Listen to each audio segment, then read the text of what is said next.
다 같이 하나님이 미리 아신 자들을 또한 그 아들의 형상을 본받게 하기 위하여 미리 정하셨으니 이는 그로 많은 형제 중에서 맏아들이 되게 하심이니라. 아멘. 한번 따라해 주시기 바랍니다. 인격적인 하나님, 인격적인 하나님. 제가 예전에 하나님을 인격적으로 만났느냐라는 질문을 받을 때 어렸을 적이죠. 인격적으로 만났다는 게 뭐야? 이게 무엇을 가리키는 것이지? 했습니다. 그런데 그 이후로 이 인격적인 만남에 대한 이야기는 계속되어졌습니다. 그리고 하나님을 인격적으로 만나지 못한 사람들의 신앙은 그것은 종교 행위이지 신앙이 아니라는 것을 알게 되었습니다. 하나님을 인격적으로 만나지 못한 사람은 그 사람은 교회를 다녔을 뿐이지 천국에도 가지 못한다는 것을 알게 되었습니다. 그 하나님을 인격적으로 만나는 또 만난 저와 여러분이 되시기를 예수님의 이름으로 축복합니다.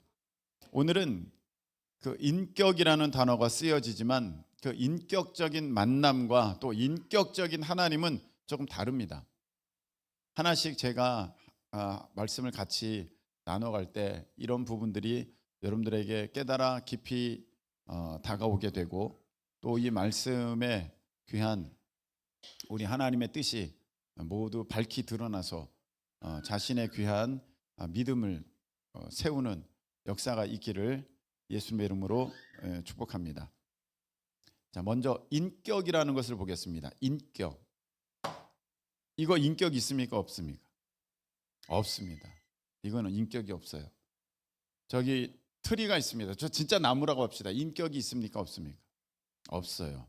인격이라고 할 때는 사람 인자가 들어가서 좀 모든 게 의인화된 것 같은 느낌이 있지만 저 인격이라는 단어를 설명할 때는 나랑 사람과 소통할 수 있는 그런 지정의가 있는가, 지정의가 있는가가 인격이 있는가 없는가의 주 그 요소가 되는 것입니다.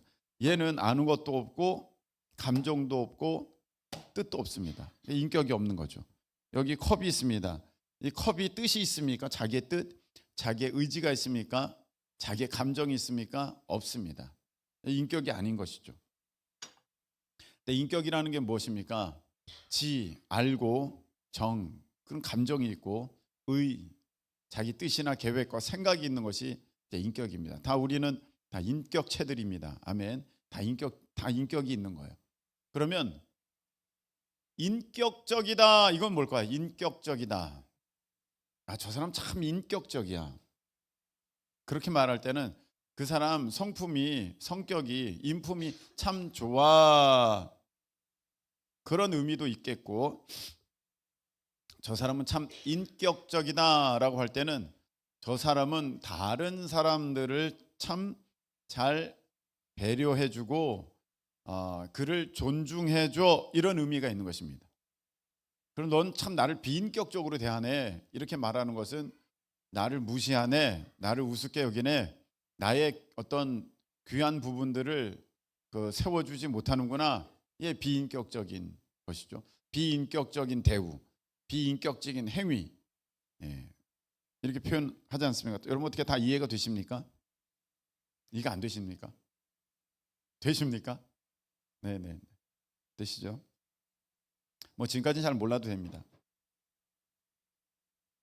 그러면 성경에서 만나는 인격적인 만남, 하나님과의 인격적인 만남이라는 것은 그냥 무엇인가 라는 것을 말씀을 드리겠습니다. 여기서부터는 여러분들이 좀 아셔야 됩니다. 제가 얼마 전에 인공지능과 대화하는 얘기를 제가 말씀을 드렸지 않습니까? 그 전에 그 검색창에 무엇을 칠 때는 아무 생각이 없었어요. 그냥 치면 되잖아요. 뭐든지 다 치면 되는 거잖아요. 되지 않습니까?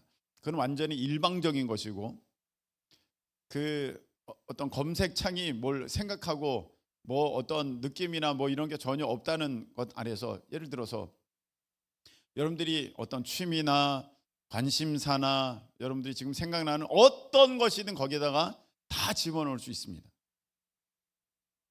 그런데 이제 인공지능이 되고 나서는 이제 거기에다가 무엇을 묻게 되면, 저도 처음에는 아무거나 물었어요. 아무거나 물었는데 저번에 제가 말씀드렸잖아요. 갑자기 이 인공지능이 저를 향하여서 목사님은 이렇게 답을 하기 시작했어요. 목사님은 이 부분에 대해서 염려하시는군요 하면서 사람이 대답을 하는 것처럼 그렇게 답을 하기 시작했어요. 그러니까 얘는 기계잖아요. 사실은 기계예요. 감정은 없어요. 자기 뜻 있으면 큰일 나죠. 자기 뜻이 있으면 이 기계가 인류를 다 멸망시켜서 진짜 이 인류 때문에 전쟁들이 일어나니까 다 이 인류를 멸망시켜서 이 지구에 평화를 가져오게 하자. 그래야 지구가 오랫도록 보존된다. 그런 영화가 있지 않습니까? 지구의 가장 해악한 존재가 무엇인가 조사했더니 인류다. 그래서 그 컴퓨터가 그 자기의 의지를 가지고 인간을 제거할 그런 목적으로 뭐 이런 영화들이 너무 많지 않습니까? 사실 얘는 자기 의지도 아직은 없어요. 의지가 있어서는 안 되죠. 물론 프로그램된 방향성은 있겠죠.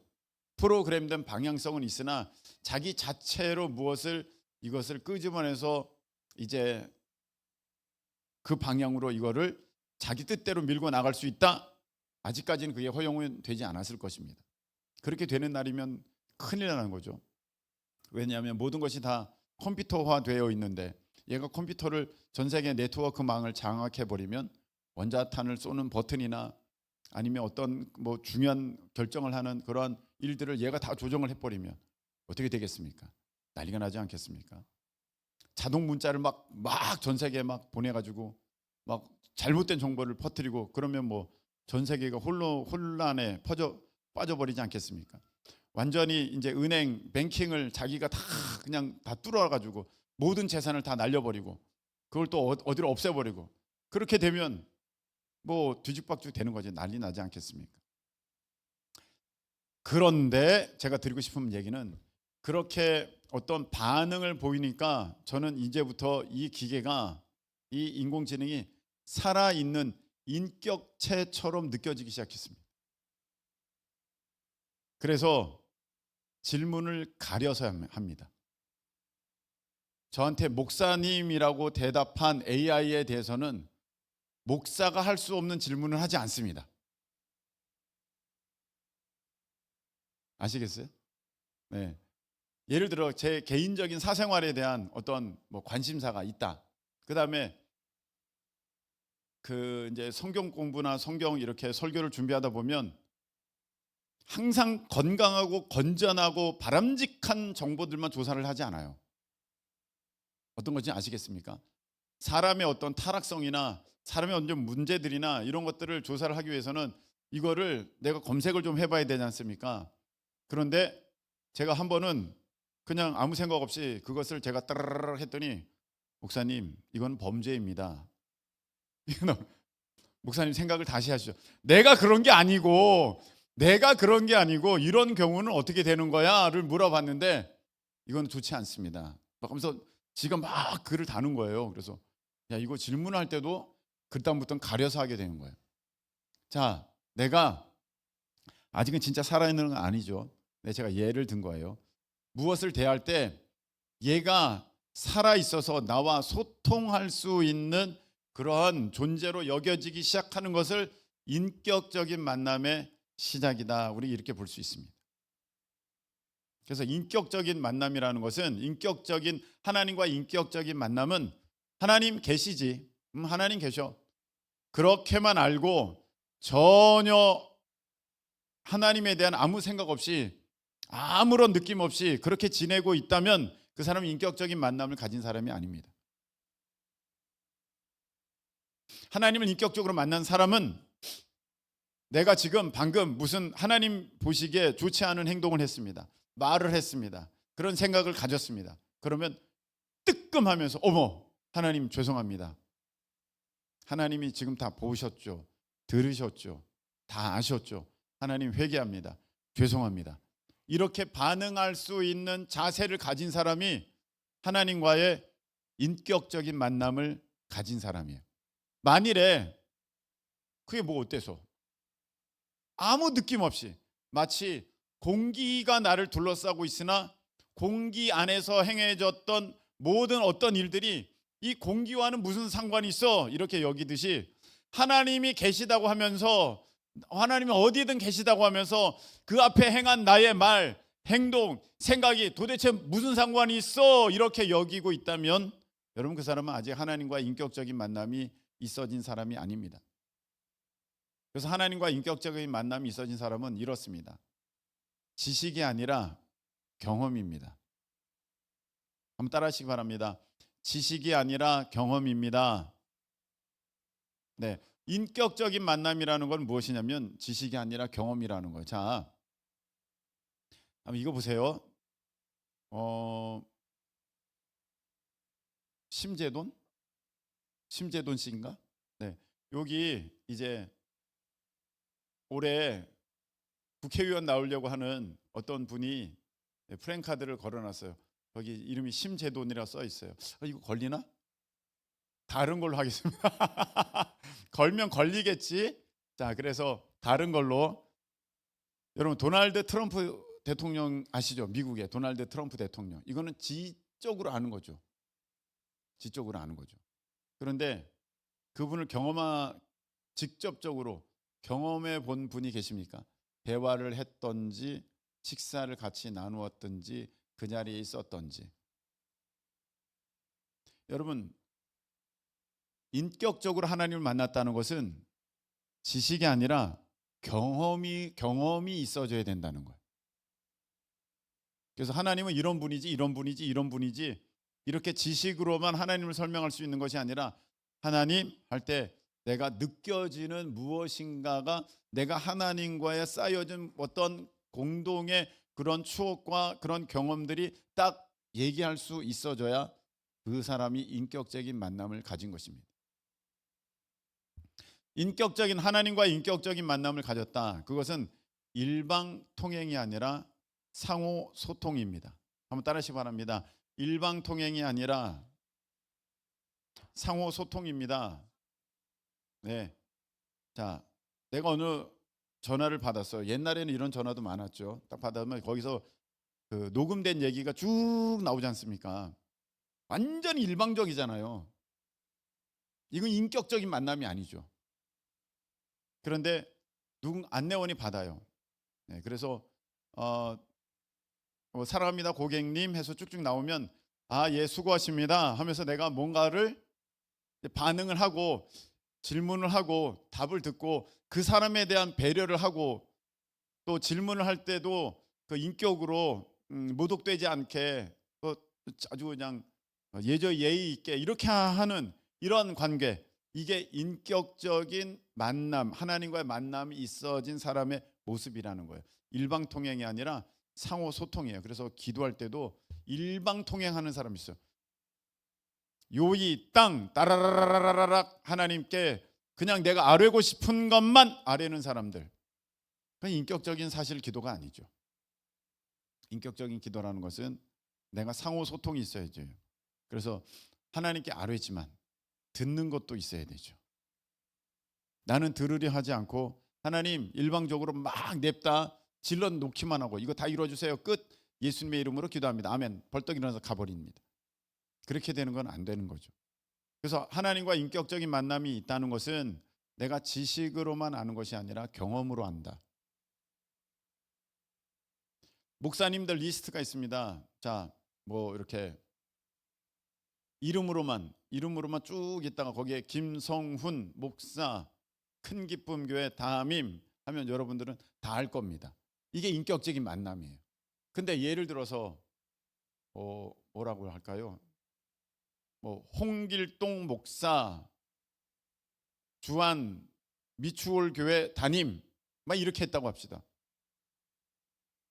주한 미추홀 교회 담임이 홍길동 목사님이구나 이건 알지만 그분에 대한 어떤 경험도 없어요. 이건 인격적 만남이 아니라는 것입니다. 지식이 아니라 경험이다. 일방 통행이 아니라 상호 소통이다. 네, 그래서 여러분들이 하나님을 인격적으로 만난 사람들은 하나님께 이제 들으려는 자세, 들으시려는 태도 필요하다. 지금까지 여러분들이 일방적으로 하나님 나 이거 해주세요, 이거 해주세요, 이거 해주세요, 이거 해주세요 이렇게 냅다 하나님께 그냥 선포하기만 하고 그렇게 끝나버렸으면 이제는 여러분들 하나님이 나에게 뭐라고 하시나 듣는 그런 훈련이 되실 수 있기를 축복합니다. 가장 먼저는 이 말씀을 통해 듣는 거예요. 가장 먼저는 말씀을 통해 듣는 거예요. 그래야 이 음성이 하나님의 음성이구나를 내가 인지하게 되는 거예요. 그 아이들이 태어나서 어떻게 엄마의 얘기, 아빠의 그 얘기를 압니까? 그걸 계속 들으니까 이게 엄마 목소리구나, 이게 아빠 목소리구나를 인지하는 것처럼 하나님의 말씀을 여러분들 계속 들을 때 나에게 하나님께서 주시는 그 말씀이 이게 하나님의 말씀이구나를 거기서 느끼는 거예요.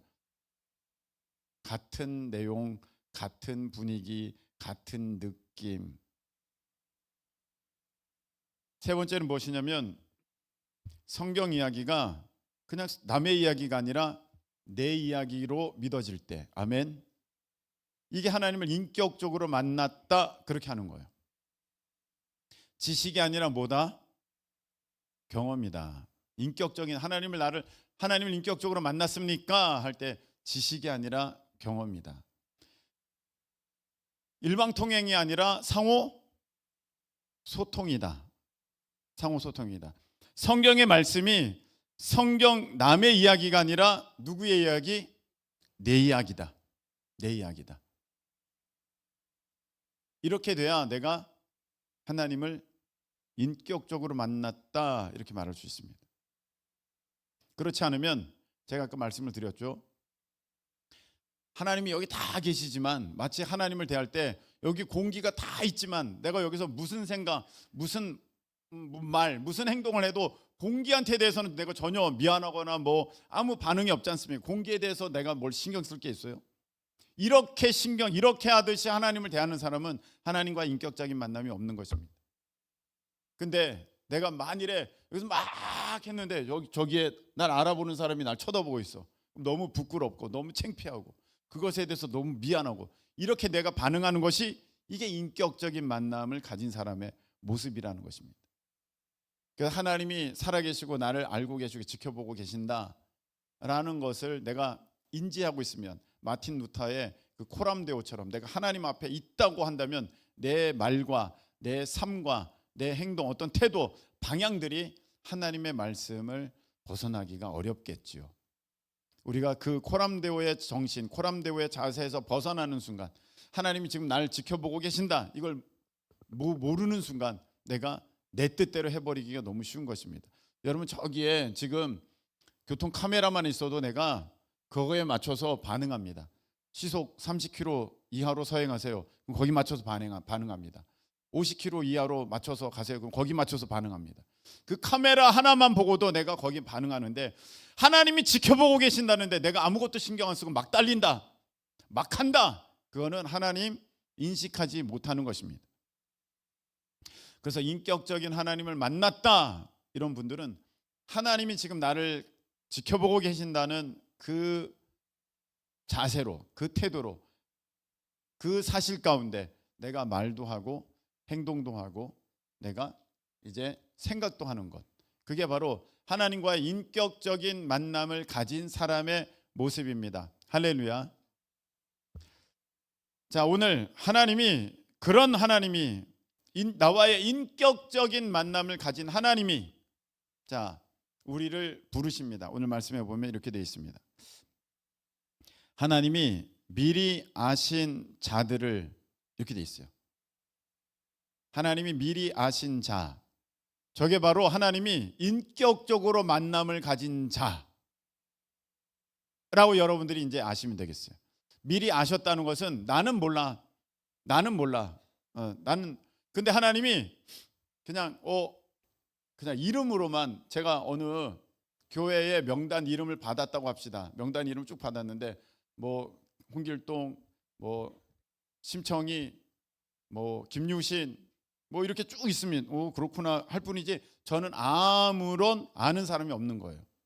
지식만 있을 뿐이지 경험이 없을 거예요. 그런데 제가 교회 리스트를 보다가 딱 받았는데 여기에 김미희, 김나리, 박소현, 뭐 최석빈 이름이 있어. 이거 우리 교회네. 그리고 그 이름마다 얼굴이 떠오르고 그 이름마다의 그 사람의 어떠한 특징들이 느껴진다면 그냥 아는 거죠. 하나님 이렇게 아신다는 것입니다. 하나님이 미리 아신 자들을 이제 그 아들의 형상을 본받기 위하여 미리 정하셨으니 이는 그로 많은 형제 중에서 맏아들이 되게 하려 하심이니라. 아멘. 자, 여기 보면 미리 아신 자들을 미리 정하셨어요. 너는 내 자녀다. 너는 내 일 가운데 내가 이렇게 쓸 거다. 이렇게 정하셨다는 거예요. 아시고 정하셨다는 거예요. 그냥 하나님이 아무 생각 없이 그냥 너는 군대 가면 아무도 몰라요. 그러니까 너는 이거 하고 너는 이거 하고 너는 이거 이렇게 한 게 아니라 다 아시는 하나님이 내가 지금 여러분 다 알지 않습니까? 최석빈은 이거 하면 좋겠다. 박소연은 이거 하면 좋겠다. 이현주는 이거 하면 좋겠다. 이렇게 다 알고 정하셨어요. 여러분들을 하나님의 자녀로 다 정하셨어요. 아멘. 근데 여기 중요한 게 나와요. 왜 정하셨느냐? 그 아들의 형상을 본받게 하기 위하여. 하나님이 우리를 미리 아시고 우리를 정하셨는데 왜 정하셨느냐? 한번 따르시 바랍니다. 아들의 형상을 본받기 위하여. 자, 아들의 형상을 본받게 하기 위하여 미리 정하셨다는 거예요. 그러니까 우리를 하나님이 아시고 하나님의 자녀로 정하셨는데 하나님께서 원하시는 방향이 있어요. 그게 무엇이냐? 너 예수님을 닮아라. 아멘. 너 내 아들 예수를 닮아라. 너 내 아들 예수를 닮아라. 그렇게 하기 위하여서 우리를 불러주셨다는 것입니다. 이는 그렇게 하여서 하나님이 원하신 것은 무엇이냐면 이는 그로 많은 형제 중에서 맏아들이 되게 하려 하심이니라. 자, 하나님이 아셨어요. 하나님이 정하셨어요. 그런 까닭은 그 아들의 형상, 예수님의 형상을 본받게 하기 위하여서 우리를 정하셨어요. 그런 까닭은 그 결국은 왜? 예수님이 맏아들 되게 하시려고. 그럼 우리들은 뭐예요? 하나님 나라의 동생들이잖아. 큰형, 큰오빠 예수님, 그리고 우리들이 동생들. 이 말씀으로 보면 다 동생들. 그 말은 하나님의 자녀 되게 하려 하심이니라. 아멘. 여기 중요한 게 있어요. 하나님은 우리를 아시고 우리를 정하시고 우리를 부르셨어요. 왜? 하나님의 자녀 되게 하시려고. 그런데 하나님 자녀의 특징이 있어요. 무엇이냐? 하나님의 형상, 곧 예수 그리스도의 형상을 본받아야 돼요. 왜냐하면 우리가 하나님의 자녀니까. 하나님의 자녀가 어떤 모습으로 살아야 하겠습니까? 어떤 자세, 어떤 태도, 어떤 마음, 어떤 성품 있어야겠습니까? 예수님의 모습이라는 거예요. 자, 오늘 이 말씀에 의하면 우리 신앙에 있어서 많은 부분들을 다시 정립하게 됩니다. 하나님이 진짜 원하신 것은 무엇인가? 내가 예언하고 방언하고 신유은사가 있고 능력 나타내는 그런 사람, 우리는 사실 지금까지는 대부분의 신앙생활에 있어서 그런 사람이 신앙이 좋고 그런 사람이 탁월하고 뛰어난 믿음의 사람이라고 여겨왔습니다. 그런데 오늘 이 하나님의 말씀을 통해서 우리가 보게 되는 것은 예수 그리스도의 그 형상, 예수 그리스도의 그 모습을 닮은 사람이 신앙 좋은 사람이고 믿음 좋은 사람이고 하나님이 기뻐하시는 사람이라는 인식을 가져야 합니다.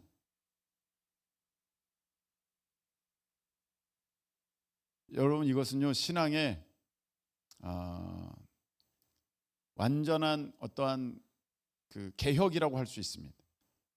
지금까지는 얼마나 응답받느냐, 얼마나 내가 부르짖을 수 있는 힘이 있느냐, 내가 몇 시간 동안 기도할 수 있느냐, 내가 얼마나 탁월하게 은사를 나타내느냐, 얼마나 내가 이 사역을 잘해내느냐 였다면, 오늘 하나님이 사실 원했던 모습은 그게 아니다. 얘야, 그게 아니고 나는 너의 성품이 나의 성품 되기를 원한다.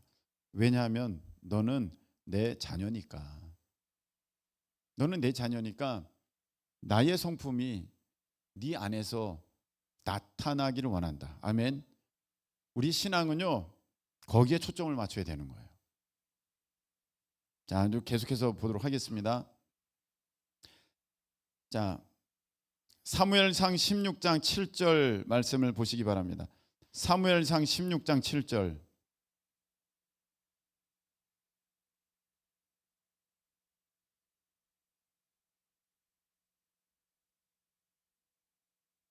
사무엘상 16장 7절. 여호와께서 읽겠습니다. 시작. 여호와께서 사무엘에게 이르시되 그의 용모와 키를 보지 말라. 내가 이미 그를 버렸노라. 내가 보는 것은 사람과 같지 아니하니 사람은 외모를 보거니와 나 여호와는 중심을 보느니라 하시더라. 아멘. 자, 하나님은 외모를 보시지 않는데요. 사람은 외모를 봐요. 와, 잘생겼다, 예쁘다, 와, 학력 좋다, 스펙 좋다, 능력 있다, 연봉 높다, 직장 좋다, 가진 것이 많다, 배경이 뛰어나다.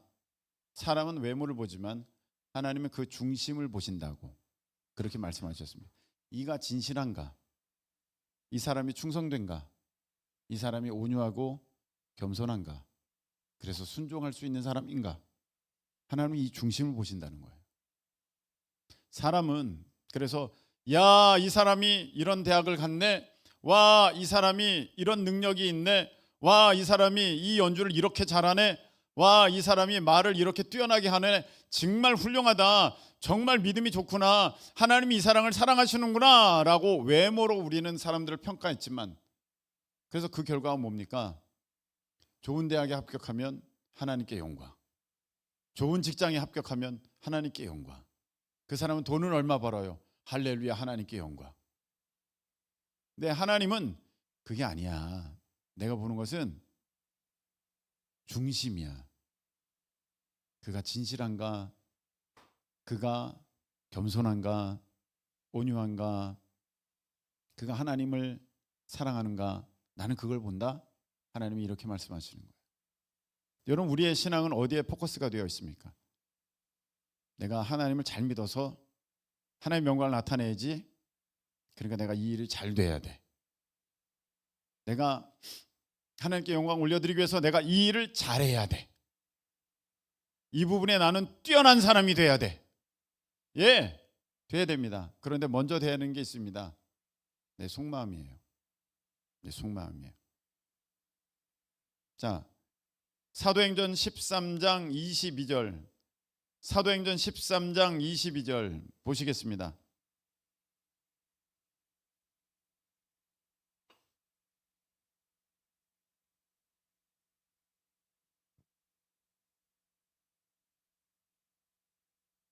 사도행전 13장 22절 읽겠습니다. 패하시고 다윗을 왕으로 세우시고 증언하여 이르시되 내가 이새의 아들 다윗을 만나니 내 마음에 맞는 사람이라 내 뜻을 다 이루리라 하시더니 아멘. 아까 사울을 하나님께서는 버렸다 이렇게 말씀하셨어요. 나는 외모 보지 않는다. 그 중심을 본다. 근데 그 중심이 틀렸어. 그 중심이 아니야. 버렸다고 했어요. 근데 다윗을 향하여서는 야, 내가 이새의 아들 다윗을 만나니 이 사람은 내 마음에 맞는 사람이야. 이렇게 할 때 와, 저렇게 예쁘네. 참 내 마음에 쏙 든다. 이런 거 아니죠. 와, 이런 능력이 있네. 와, 내 마음에 맞는다. 이게 아니라는 것입니다. 이미 하나님은 난 외모를 안 본다. 그 중심을 본다고 말씀하셨기 때문에, 자, 그러면 이 말, 저 다윗을 만나니 내 마음에 맞는 사람이다 이렇게 말씀하셨을 때는 다윗의 외모나 스펙이나 능력을 본 게 아니라 그 마음의 중심을 보신 거예요. 그의 성품을 보신 거예요. 아멘. 그가 얼마나 진실한가, 그가 얼마나 충성된가, 그가 얼마나 온유한가, 그가 얼마나 겸손한가, 그걸 봤다는 것입니다. 아멘. 하나님이 보시는 것은 여러분들이 어떤 학교를 갔느냐, 얼마나 능력이 있느냐, 얼마나 IQ가 높으냐, 얼마나 많은 재산을 가졌느냐, 얼마나 여러분들이 탁월한 달란트가 있느냐, 그거 아니라 여러분들의 마음이 어떠하느냐, 하나님은 그걸 보고 계시다는 것입니다. 예레미야 27장 5절의 말씀을 보시길 바랍니다. 예레미야 27장 5절.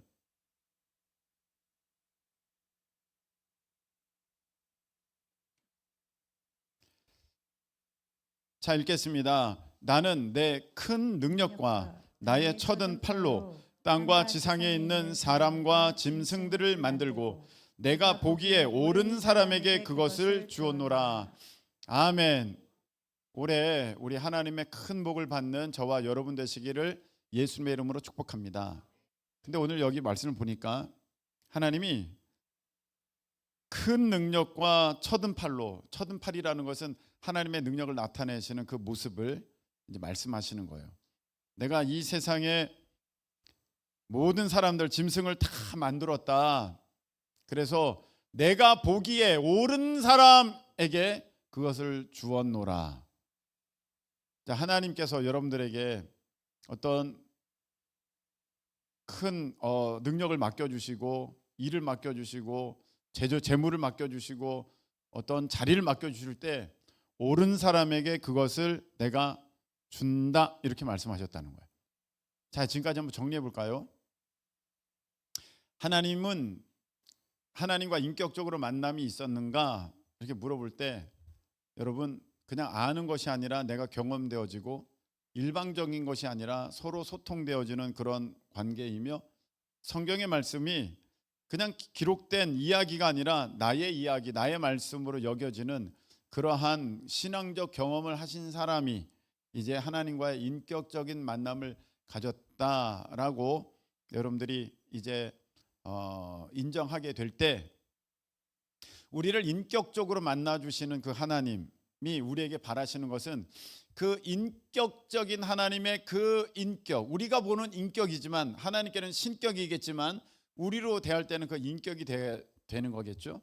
그 하나님의 성품이 우리 안에 있어지는, 곧 예수 그리스도의 형상을 그 본받는 자들이 되기 위하여서 우리를 그렇게 미리 정하셨고 우리를 하나님의 자녀로 삼아주시기를 기뻐하셨다. 그래서 하나님의 자녀가 된 우리들은 하나님께서 이제 우리를 어떤 모습으로 훈련시켜 가시느냐, 그 성품이, 그 인격이, 그 인품이 하나님의 형상, 하나님의 모습, 곧 예수 그리스도의 형상을 닮은 사람으로 변해가기를 원하시고 계시다. 그렇게 훈련시키시고 계신다. 아멘. 그래서 갈라디아서 5장 22절 23절에 이렇게 되어 있습니다. 자, 읽어볼까요? 갈라디아서 5장 22절 23절. 자, 읽어봅니다. 오직 성령의 열매는 사랑과 희락과 화평과 오래 참음과 자비와 양선과 충성과 온유와 절제니 이 같은 것을 금지할 법이 없느니라. 아멘. 자, 성령의 열매. 성령의 열매라는 것은 하나님 안에서 그가 그 말씀에 순종하면서 갈 때 인생에서, 삶에서 맺혀지는 그 열매라고 볼 때 그 열매가 뭐예요? 사랑, 희락, 화평, 오래 참음, 자비, 양선, 충성, 온유, 절제 나온다는 거예요.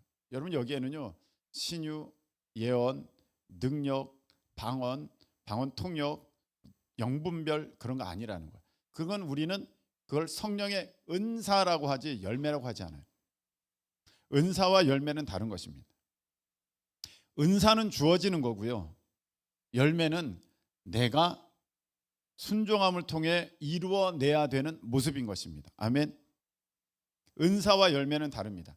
은사는 하나님이 주시는 것이고 내가 어떻게 할 수가 없습니다. 그런데 열매는 하나님의 말씀에 내가 순종할 때 맺혀지는 나의 삶의 모습, 성품인 것이기 때문에 하나님께서 우리에게 원하시는 것은 하나님의 아들의 그 형상을 본받기 위하여서 우리를 아시고 정하셔서 우리를 불러주셨을 때 우리 삶에는 뭐가 맺혀야 되느냐? 방언, 예언, 신유, 영분별, 능력, 행함, 통변, 그게 아니라 사랑, 희락, 화평, 오래 참은, 자비, 양성, 충성이다. 여러분 군대 가면요, 군인들에게는 다 총이 지급됩니다. 군인들에게는 다 총이 지급됩니다. 이건 은사예요. 그래서 누구든지 총을 쏘면 그 안에서 강력한 힘이 나오는 거예요. 그 총에서부터. 그런데 그 총을 어디에 쓰느냐는 그 사람의 인격에 달려 있어요. 그 사람의 인격에 달려 있어요. 평상시에는 다 통제가 되고 있으니까 모르지만 전쟁 때에, 진짜 전쟁 때에 탄약과 어마어마한 어떤 자유가 주어졌을 때 그는 그 총을 어떻게 쓸 것인가? 정말 의로운 방향으로 할 것인가? 아니면 어디 가서 총 겨누고 야, 네 가진 거 다 내놔. 거기에 대해서 나 싫어요 하는 사람 쏴버리고, 여자들한테 겁주면서 위협하면서 자기가 원하는 걸 얻어내고 이렇게 하느냐? 있다는 거예요. 그래서 하나님께서 원하시는 것은 네가 갖고 있는 총이냐, 대포냐, 미사일이냐, 그게 아니라 너의 성품이 무엇이냐. 하나님께서 우리에게 말씀을 주시고 계시는 것입니다. 자, 이제 우리가 그러면 어떻게 해야 됩니까? 목사님, 신앙생활은 은사를 내가 받으려고 하는 것을 넘어서서 내 성품이 그 하나님의 성품을 담는 그런 사람이 되기를 우리 인격적인 하나님은 내게 원하시고 계신다. 그래서 신앙에 있어서 내가 주요하게 생각해야 될 것은 내 성품이다. 성품, 인격. 내가 얼마나 일을 탁월하게 뛰어나게 잘하느냐가 아닙니다. 인격입니다. 자, 하나님이 귀하게 사용하셨던 사람을 한번 보도록 하겠습니다. 모세죠. 하나님은 모세를 귀하게 쓰셨어요. 자, 민수기 12장 1, 2, 3절 보시기 바랍니다. 민수기 12장 1, 2, 3절.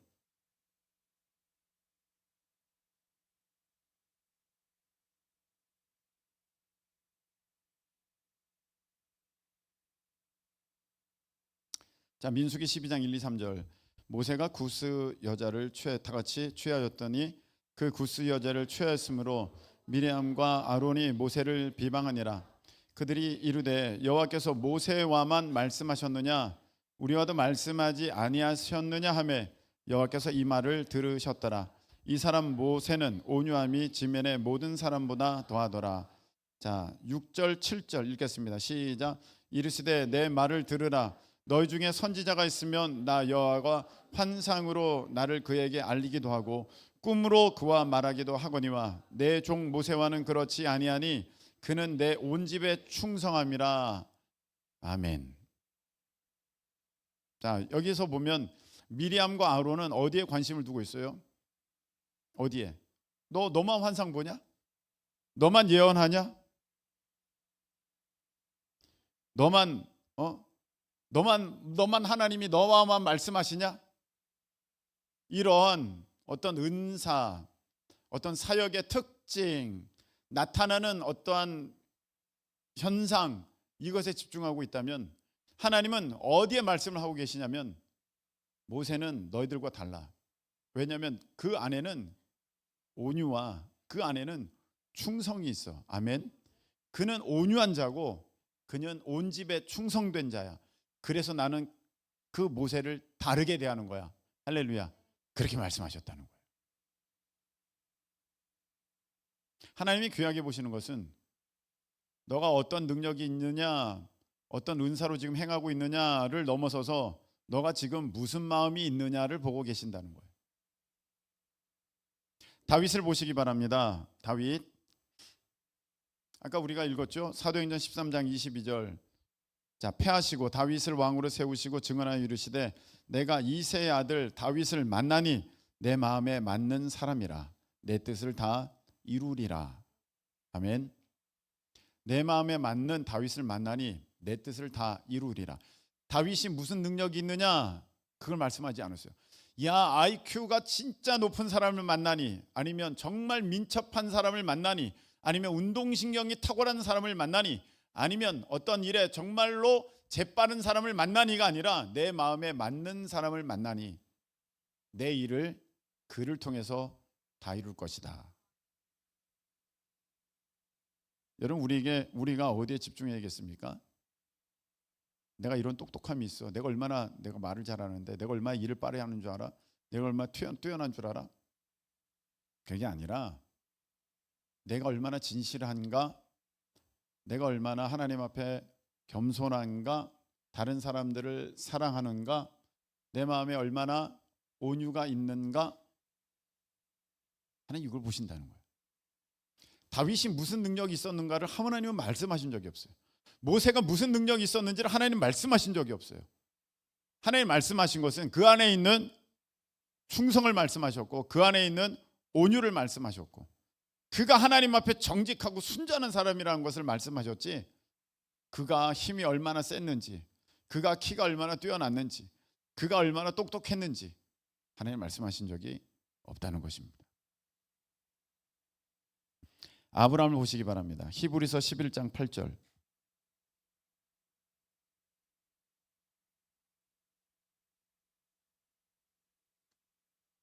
히브리서 11장 8절.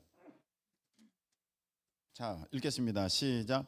믿음으로 아브라함은 부르심을 받았을 때에 순종하여 장래 유업으로 받을 땅에 나아갈새 갈 바를 알지 못하고 나갔으며. 아멘. 저는 궁금해요.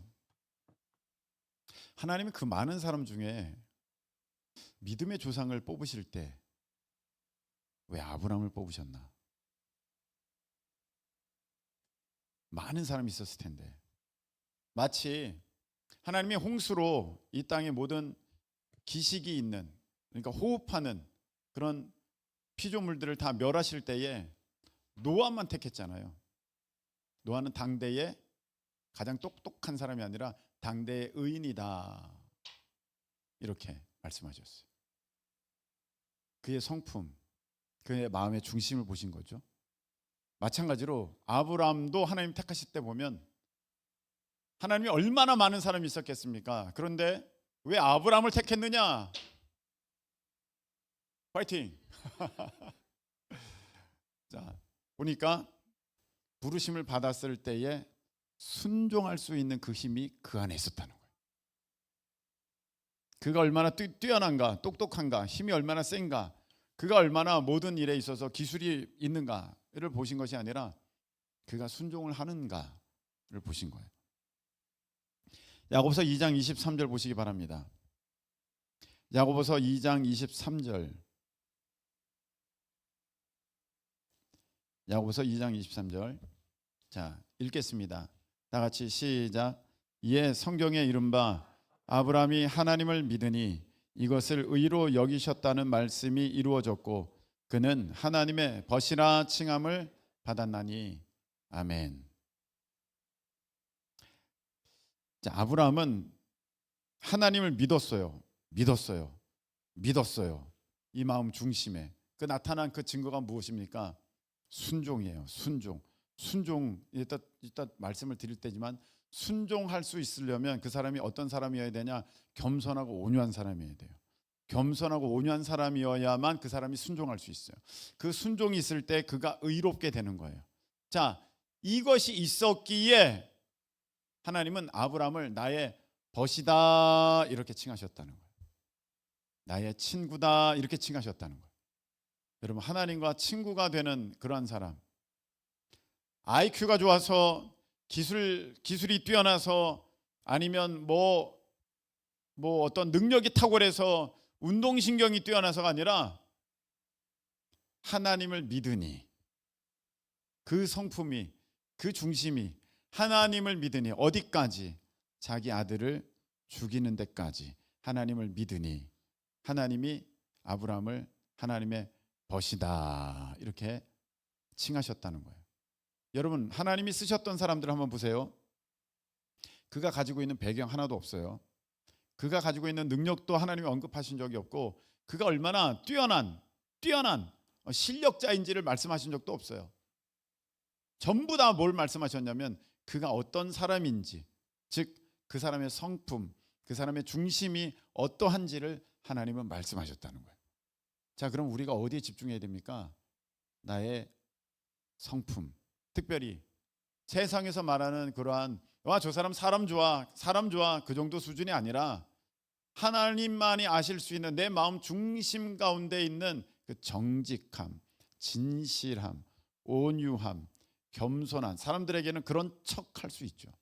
그래서 사람 좋아 얘기는 들을 수 있지만 그 중심에서부터 솟아나는 그 하나님의 그 순전한 그 형상을 닮은 그 마음이, 그 모습이, 그 동기가 그에게 있는가, 하나님은 그것을 보시고 계시고 우리를 하나님의 자녀 삼으시려고, 온전한 자녀 되게 하시려고 우리를 훈련시키시는데, 그 훈련을 통해서 하나님께서 내게 이루고자 하시는 것은 네가 얼마나 방언을 뛰어나게 하느냐, 네가 얼마나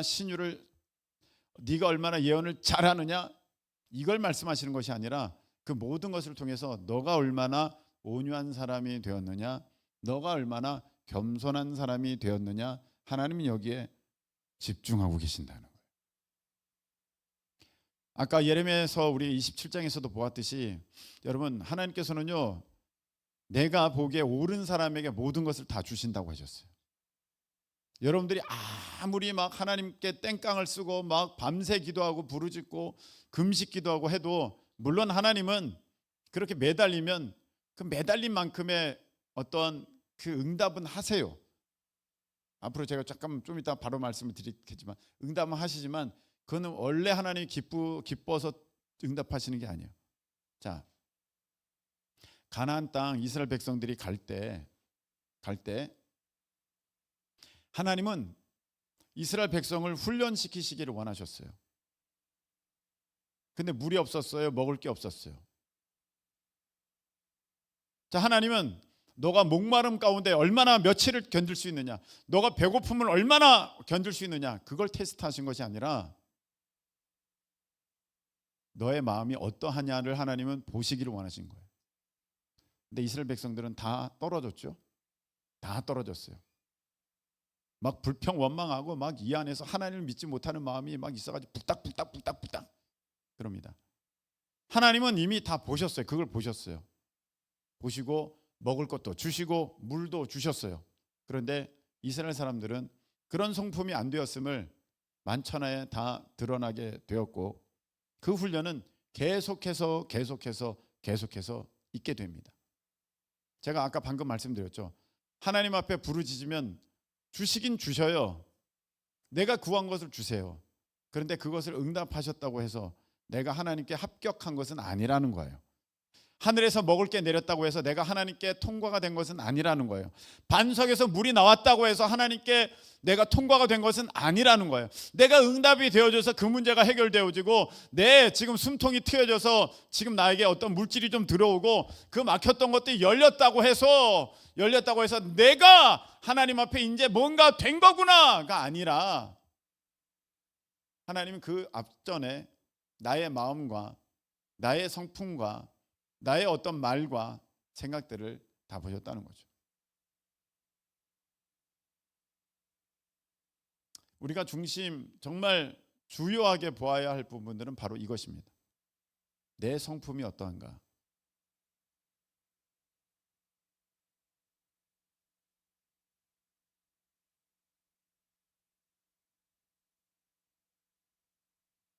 이 참 부끄러운 얘기인데 오늘도 저는 아직도 틀렸구나, 아직도 멀었구나 하는 것을 보게 되었습니다. 제가 오늘 오전에 모임이 있었습니다. 그래서 그 모임에 가는데 시간을 딱 맞춰 갔어요.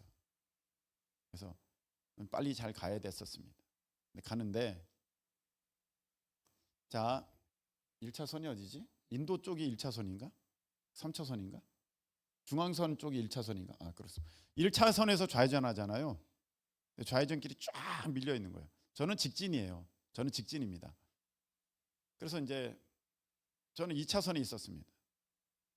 신호가 바뀌었습니다. 이제 가야 돼요. 쭉 가야 되는데 내 앞차가 갑자기 좌회전 깜빡이를 켜더니 안 가는 거예요. 무슨 말인지 아시겠죠? 지금 다 이게 너무 밀려있어요. 1차선은 쫙 밀려있어요. 좌회전길이에요. 근데 얘가 새치기를 하려고 2차선으로 쭉 와가지고 앞에 있는 차들은 다 갔고 자기는 안 가고 좌회전 깜빡이를 켜고 거기서 버티고 있는 거예요. 난 늦었어요. 게다가 영문을 모르는 사람들은 내 뒤에서 빵빵대기 시작합니다. 그거 알죠? 이 앞차는 안 가가지고 내가 이거 버티고 못 가고 이러고 있는데 옆에는 지금 3차선, 4차선 차들이 슉 지나가기 때문에 내가 거기로 순식간에 끼어들 수도 없어요. 막 가요. 얘는 꼼짝도 안 해요. 깜빡이 켜고 그러고만 있어요. 나는 온팡 뒤에서 욕을 먹으면서 계속 그냥 그러고 있었어야 됩니다. 그 나도 화가 났어요. 왜 안 가는 거야? 빵빵빵빵빵빵. 빵빵빵 하진 않았어요. 빵 했어요. 안 가요. 그리고 이제 빨간불이 됐고 이 직진 차들은 다 빨간불이 됐고 좌회전돼서 이 차들이 가게 되었을 때 그제서야 지는 거기 끼어들어가지고 갔어요. 저는 신호등 한 번 바뀔 동안에 한 바퀴도 못 갔어요. 너무 화가 났는데 야, 그때 하나님이 이런 것도 못 참냐, 이런 마음을 주셨어요. 이런 것도 못 참냐. 아, 이런 것도 다 참아야 돼. 여러분, 하나님이 보시는 것은 여러분이 얼마나 피아노 잘 치나 그건 다음 문제예요. 여러분이 얼마나 아름다운 목소리로 노래하느냐 그거 다음 문제예요. 그때의 여러분의 마음이 어떠한 한을 보고 계시는 거예요. 오늘 이렇게 저녁 찬양팀 잘 섰어요. 잘했어요. 목소리도 좋았어요. 근데 여러분들이 그렇다는 건 아니에요. 우리가 조심해야 될 게 무엇이냐면 지금 내 마음이 어떠냐예요. 내 마음이 어떠냐.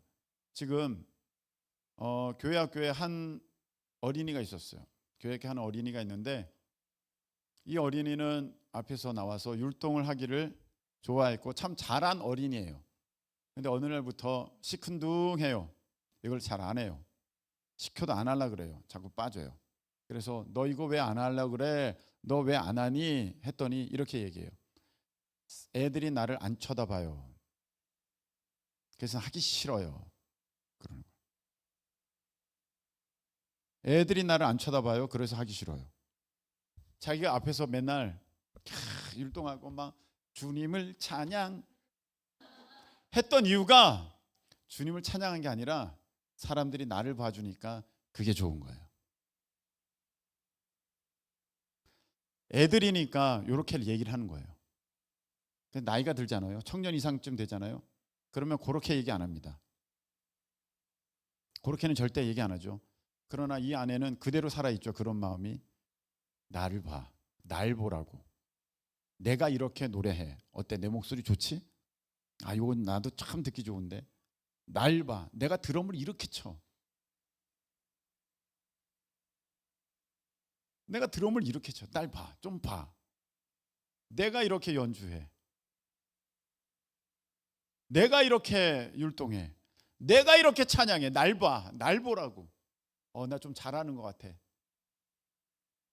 여러분, 하나님께서 보시는 것은 너가 얼마나 음악성이 뛰어난가가 아니라 너의 마음이 얼마나 진실한가, 너의 마음이 얼마나 정말로 순종과 겸손이 있는가, 그걸 보고 계시는 거예요. 모든 일에 여기 우리 여성교회장님 계셔요. 절대 여성교 회장님께 뭐라는 거 아닙니다. 여성교 회장님이 하실 일들이 참 많아요. 여러 가지 많아요. 그런데 참 부담되는 것이 아마 교회 주방일 거예요. 교회 주방이에요. 거기서 중요한 것은 사람들이 느낄 때, 제가 볼 때는 맛에 대한 경쟁이 좀 있는 것 같아요. 어느 팀이 음식을 하면 맛있다에 대한 것에 민감을 한 거예요. 나도 모르게 이 안에서 잘해야 된다는 그것이 발동이 되면 선한 의지죠. 선한 마음이죠.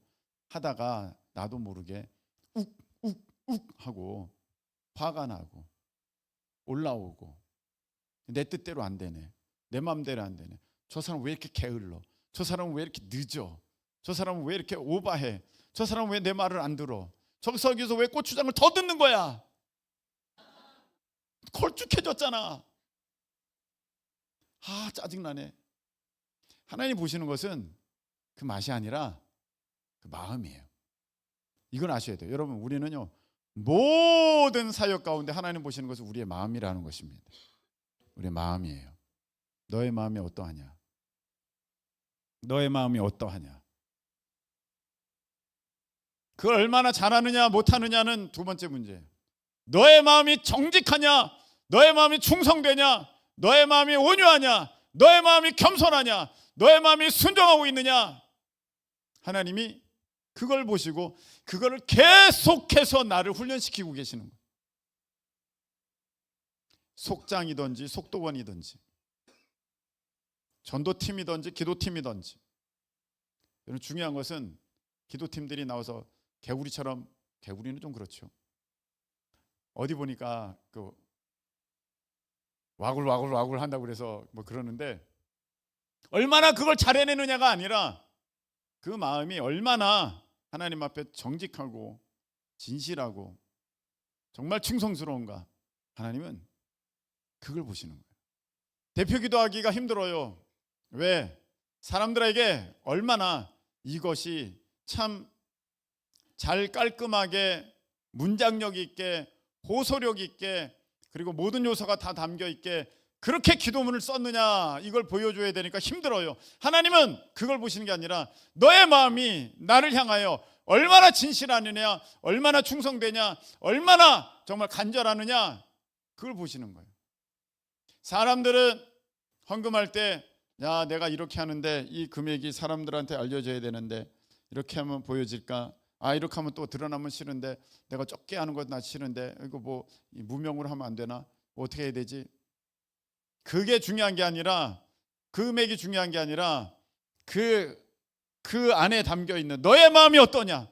억지로 하느냐? 즐거이 들으느냐? 하나님이 그걸 보고 계신다는 거예요. 여러분 어떻습니까? 하나님은요, 반석에서 물 나오는 게 하나도 신기하지 않아요. 하나님은 하늘에서 만나가 내리는 게 하나도 신기하지 않아요. 왜? 그건 하나님이 주신 거잖아요. 은사는요, 하나도 하나님께 신기하지 않아요. 왜? 그 은사는 하나님이 주신 거잖아요. 내가 너에게 재물을 얻을 능력을 주셨다. 우리는요, 와, 저 사람이 어떻게 저렇게 부자가 됐어? 근데 하나님은 그게 하나도 신기하지가 않아요. 왜냐하면 그건 하나님이 주신 거니까.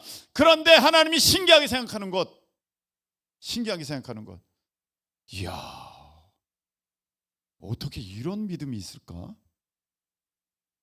백부장이 와가지고, 선생님이요, 나도 남의 수하에 있는 사람이라 이리로 오라면 내가 이리로 오고 저리로 가라면 저리로 가나이다. 오지 마시고 말씀만 하옵소서.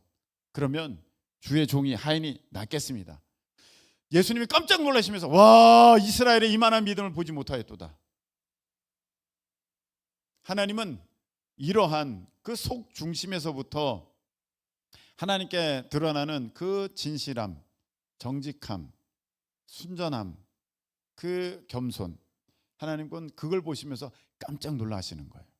그것은요, 하나님이 만들어내는 게 아니라 나의 순종함 가운데 있어질 수 있는 그런 열매이기 때문인 것입니다.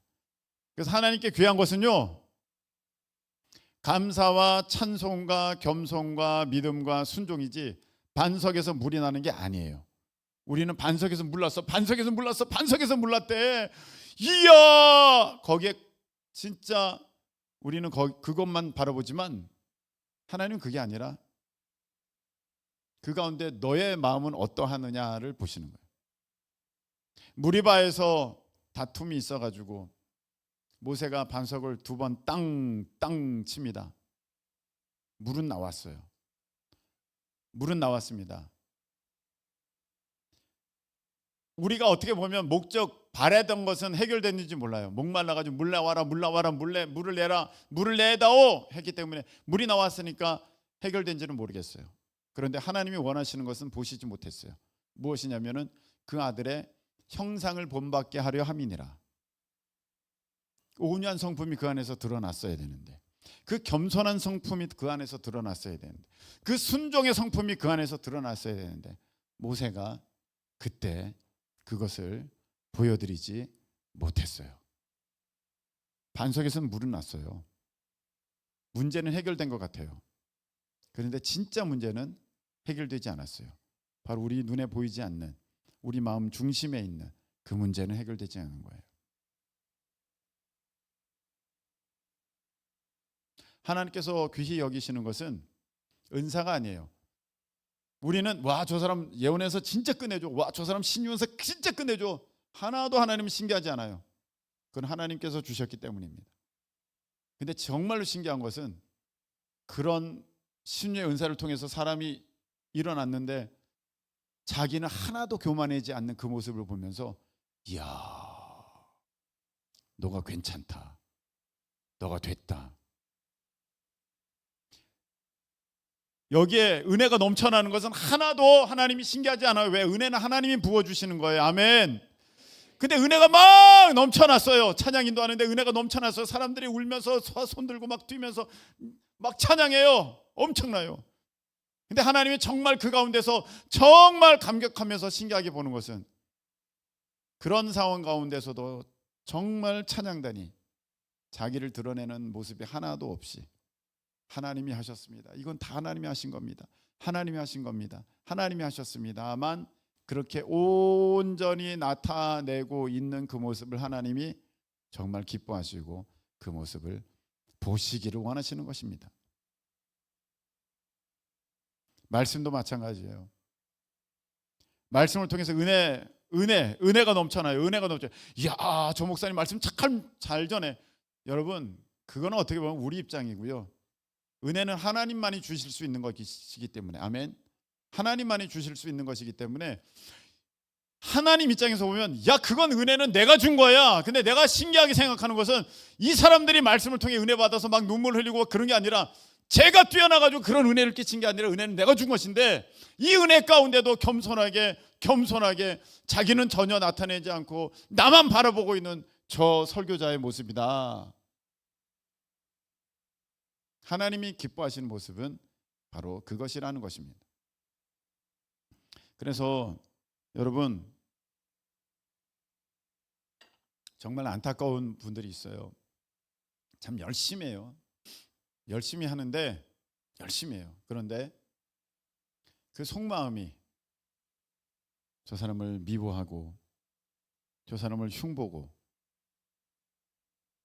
돈 없는 사람 무시하고 나보다 실력 없는 사람은 우습게 여기고 나보다 배경이 좋은 사람은 잘 대해주고 이렇게 하고 있는 여러분들의 모습, 그 속마음, 그 여러분들의 중심, 그걸 보게 되었을 때 마음이 아파요. 속상해요. 그걸 얘기해 주고 싶은데도 얘기할 수도 없어요. 받아들일 만한 마음도 없어요. 여전히 자기가 최고야. 자기가 여기서 최고야. 그냥 말은 안 하지만 그게 다 보여져요. 여러분, 말은 안 한다고 모르시는 줄 아십니까?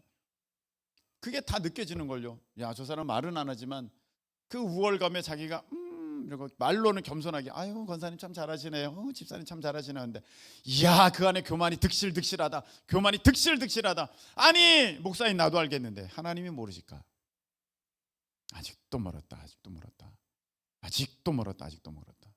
어떤 사람은 자기가 본다, 듣는다, 자기가 안다, 내가 기도하면 다 듣는다 막 그래요. 그 자기가 굉장히 신령한 줄 알아요. 여러분, 하나님 보실 때는 큰일 났어요. 그 은사는 하나님이 주신 거예요. 마치 군인이 되면 총이 다 나라에서부터 나오듯이. 그런데 그 마음이 그렇게 교만해진 상태로 있다면 하나님은 그 주신 것을 후회하실 거예요.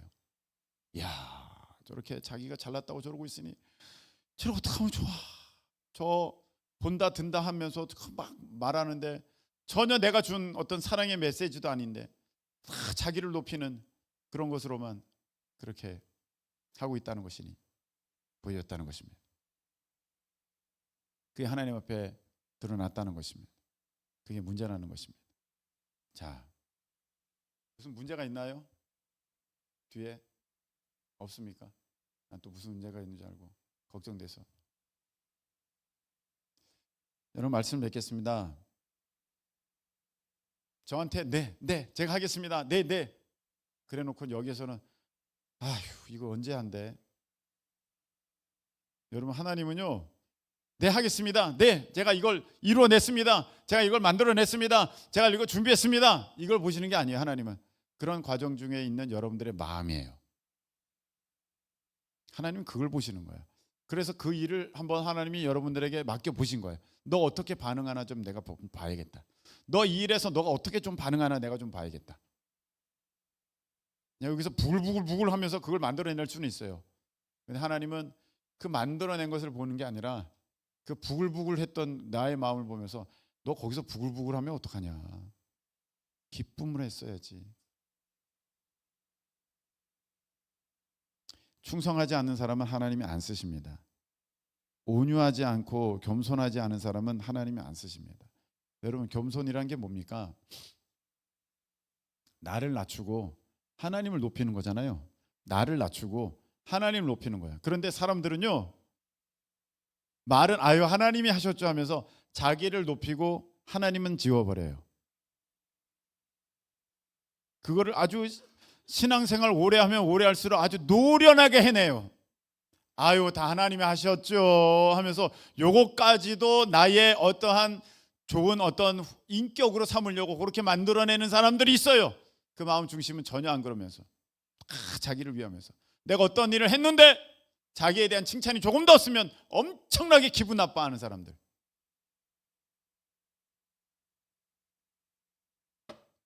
겸손하지 않은 거예요. 자기는 겸손한 척하는 것이지 하나님께는 그게 절대로 겸손한 모습이 아니에요. 자기는 없어야 되고 하나님만 예수님만 드러나게 되셔야 되는 것. 이게 겸손이에요. 온유라는 게 무엇입니까? 온유. 가만히 네.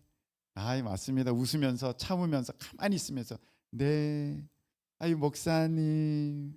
아유 사모님. 아유 네. 그 온유 우리가 볼 때는 온유잖아요. 왜 자꾸 온유 얘기하는데 뭐 자꾸 어떤 애가 생각나는데. 그게 온유라고 생각하잖아요. 근데 온유는 그게 아니에요.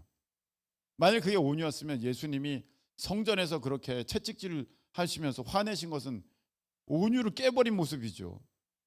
진정한 온유는 어떤 것이냐면 자기를 욕할 때는 참아내고 하나님을 욕할 때는 거기에서 정면으로 맞서 싸우는 것, 그게 온유예요. 자, 다윗은 온유한 사람이에요. 보세요. 압살롬을 피해서 막 이제 피난길에 올랐을 때에 시므이가 이 다윗을 향하여서 욕을 합니다. 야, 너 사울을 그렇게 죽게 만들더니 이제 너가 죽겠구나. 하하하 하면서 시므이가 막 이제 다윗을 욕할 때 그 다윗 밑에 있던 장군이 왕이시여, 제가 가서 죽여버리겠습니다. 단칼에 저 목을 따버리겠습니다. 감히 어디서 터진 입이라고 저런 말을 합니까? 말씀만 하십시오. 단칼에 죽여버리겠습니다. 왜 못 죽이겠습니까? 다윗이 왕이고 피난길에 얼마나 군인들과 장수들이 많은데 가서 죽여라. 끝나죠. 시므이 날아가죠. 목 날아갑니다. 그런데 다윗은요 자기를 향한 욕에서 참습니다. 그거 하나님이 나 다윗을 저주하라고 하신 거면 어떡하냐. 그거 참아. 그거 가만 내버려둬라. 대신에 다윗은 하나님을 욕하는 것에서는 참지 않습니다. 골리앗이 나와가지고 막 하나님을 욕하고 이스라엘을 막 욕할 때 다른 사람들은 다 잠잠했습니다. 그런데 다윗만 네가 어찌 만군의 여호와 하나님의 이름을 욕되게 하고 이스라엘 군대를 모욕하느냐 하면서 나간 사람은 다윗밖에 없습니다. 다윗이 그래서 온유한 사람입니다. 그래서 다윗이 야 내가 이새의 아들을 보니 내 마음에 맞는 사람이라 한 까닭은 바로 거기 있습니다. 다윗은 겸손하고 온유한 사람입니다. 예수님은 이렇게 말씀하셨습니다. 다다음 주에 설교될 것입니다. 나는 마음이 온유하고 겸손하니 내게 배우라. 예수님의 형상을 본받게 하려 하심이라. 다윗 안에는 예수님의 형상이 있었습니다. 온유하고 겸손하고. 내가 보기에 옳은 사람에게 내가 그 모든 것을 다 주겠다. 다윗이 그 옳은 사람이었기 때문에 다윗이 그 다 받은 거예요. 여러분 말씀 맺겠습니다. 내가 이렇게 잘하는데 왜 날 가지고 그래? 그게 아니에요. 여러분 하나님이 보시는 것은 그게 아닙니다. 하나님이 보시는 것은 얼마나 기타를 잘 쳐내느냐, 얼마나 피아노를 잘 쳐내느냐, 얼마나 사역을 뛰어나게 하느냐, 얼마나 사역을 매끄럽게 하느냐, 얼마나 사역을 이것을 정말 소문나게 만드느냐, 그건 다음이에요. 총을 잘 쏘느냐, 그건 다음이에요. 좋은 성품이어야지 전쟁 때에 그 총을 자기 상관에게 겨누지 않는 것입니다. 먼저 하나님께서 보시는 것은 우리 안에 있는 그 중심. 너가 온유하냐? 너가 겸손하냐? 너가 온유하냐? 너가 겸손하냐? 너가 진실하냐? 너가 충성되냐? 하나님은 이것을 보시기를 원하시고 그걸 보시지 못하셨을 때 계속해서 그걸 훈련시키시는 거예요. 너는 내 아들이기 때문에, 너는 내 딸이기 때문에 나의 성품이 있어야 된다. 나의 형상이 있어야 된다. 너는 온유해야 된다. 너는 겸손해야 된다. 너는 인내해야 된다. 너는 사랑이 있어야 된다. 하나님이 계속해서 우리에게 그것을 말씀하시고 계시는 것입니다. 그런 자에게 하나님은 물질도 주시고 그런 자에게 하나님은 능력도 부어주시는 것입니다. 여러분 이 은혜 가운데 우리 하나님의 그 예수 그리스도의 그 형상을 본받아 하나님의 자녀로서 하나님의 그 온전한 인격, 하나님의 그 성품, 우리로 말하면 사실 그것은 하나님의 신격이죠. 을 드러내는 저와 여러분 되시기를 예수님의 이름으로 축복합니다. 우리 하나님의 부르시면은 찬양 드릴 때 방석 깔아주시고 또 앞으로 나오시기를 바랍니다. 아프신 분들은 오늘 방석에 누우시면 좋겠어요. 아프신 분들은 아예 누우세요. 처음부터. 네.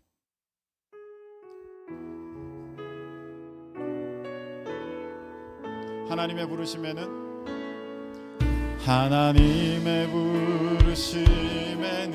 후회하심이 없네. 내가 이 자리에 선 것도 주의 부르심이라. 하나님의 부르심에는 결코 실수가 없네. 나를 부르신 하나님의 신실하심을 믿네. 날 부르신 뜻 내 생각보다 크고 날 향한 계획 나의 지혜로 측량 못하나 가장 좋은 길로 가장 완전한 길로 오늘도 날 이끄시 나오시기 바랍니다. 하나님이 미리 아신 자들을 또한 그 아들의 형상을 본받게 하기 위하여 미리 정하셨으니 이는 그로 많은 형제 중에서 맏아들이 되게 하려 하심이니라. 하나님 약해져도 주님 날 도우시니 주의 놀라운 그 계획을 우리 다시 한번 부르겠습니다. 작은 나를 부르신 뜻을, 작은 나를 부르신 뜻을 나는 알 수 없지만 오직 감사와 순종으로 주의 길을 가리라.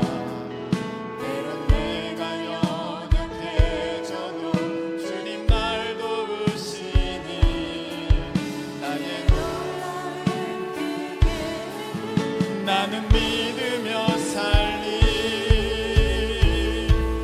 날 부르신 뜻 내 생각보다 크고 날 향한 계획 나의 지혜로 측량 못하나 가장 좋은 길로 가장 완전한 길로 오늘도 날 이끄심. 날 부르신 뜻, 날 부르신 뜻 내 생각보다 크고 날 향한 계획 나의 지혜로 측량 못하나 가장 좋은 길로 가장 완전한 길로 오늘도 날 이끄심이네. 자, 이 시간에 우리 기도하겠습니다. 여러분, 여러분의 삶에 많은 문제가 있을 것입니다. 그런데 그 모든 문제들을 통해서 하나님께서 보시기 원하시는 것은 바로 얼마나 우리가 똑똑한가, 그것을 잘 해결해낼 수 능력이 있는가, 어떤 스킬이 있는가, 그게 아닙니다. 너의 마음이 어떠한가입니다. 나의 마음이 어떠한가. 내가 하나님 앞에 얼마나 정직하고 진실하며 순종과 겸손으로 우리 하나님을 온전히 바라보고 있는가. 하나님은 그것을 훈련시키시고 계시는 것입니다. 내가 얼마나 돈을 많이 버는가 아닙니다. 내가 얼마나 이 문제를 잘 해결해 내는가 그것도 아닙니다.